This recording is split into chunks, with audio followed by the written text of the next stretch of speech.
সাক্ষী দেন এর বিরুদ্ধে যে অপরাধটা করছে, আপনি সাক্ষী দেন। নির্যাতন, অত্যাচার, রিমান্ডে নিয়েও অকথ্য ভাষায় গালাগালি নির্যাতন করা হয়েছে। যখন এই ঘটনা ঘটে তখন আমি মাত্র ফার্স্ট ইয়ার। বিনা অপরাধে অনেক মানুষকে যাবজ্জীবন ফাঁসি দেওয়া হয়। আস্থার অন্য নাম আমান বিল্ডার্স। আজকে আমি এখানে এসেছি, আমার বাবা একজন প্রাক্তন মিডিয়ার সদস্য। তিনি 2009 সালের 25 ফেব্রুয়ারি পিলখানাতে কর্মরত ছিলেন। শুধুমাত্র পিলখানায় থাকার অপরাধে 850 মিডিয়াকে নির্বিচারে গ্রেফতার করা হয়েছে এবং বিগত 16 বছর ধরে জেলখানার অন্ধকার কুঠরিতে বন্দী রাখা হয়েছে। মিডিয়াদের মানসিক নির্যাতন, অত্যাচার, রিমান্ডে নিয়েও অকথ্য ভাষায় গালাগালি নির্যাতন করা হয়েছে। আমাদের বাবাদেরকে অসুস্থ বানিয়ে দেওয়া হয়েছে। মিডিয়াটা এখন সোজা দাঁড়াতে পারে না।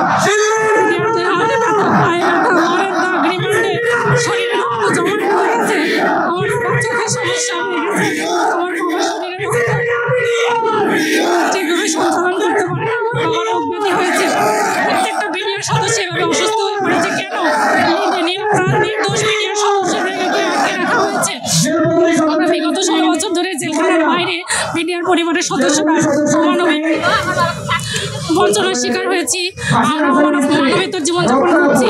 আমাদের রক্ত মাংসে জড়িয়ে আছে লাঞ্ছনা, বঞ্চনা, কষ্টে দিনাতিপাত করেছি।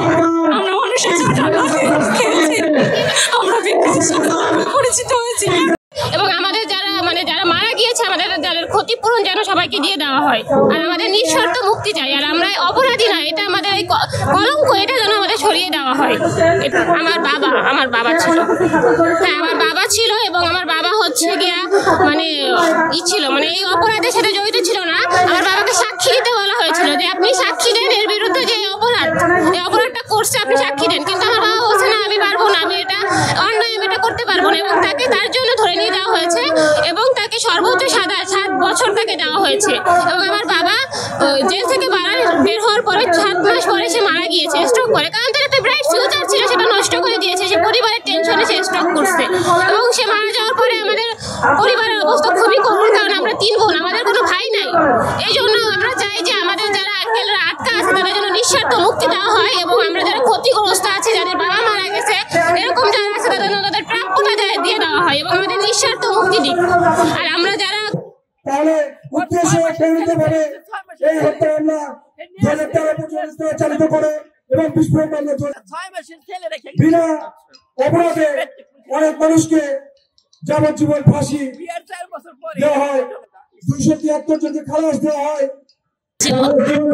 যখন এই ঘটনা ঘটে তখন আমি মাত্র ফার্স্ট ইয়ার, আর আমার বড় বোন সেকেন্ড ইয়ার। তো আমাদের তো সেভাবে আর্নিং করার মতো কোনো ব্যাপার ছিল না, আমরা দুটোই বোন, আমাদের ভাই নাই। তো আমাদের পরে যখন আপুর এই অবস্থা হলো, আমাকে ধরে নিয়ে গেল, তখন আমরা টিউশনি করেছিলাম। টিউশনি করে আমাদের পড়াশোনা খরচ চালিয়েছি।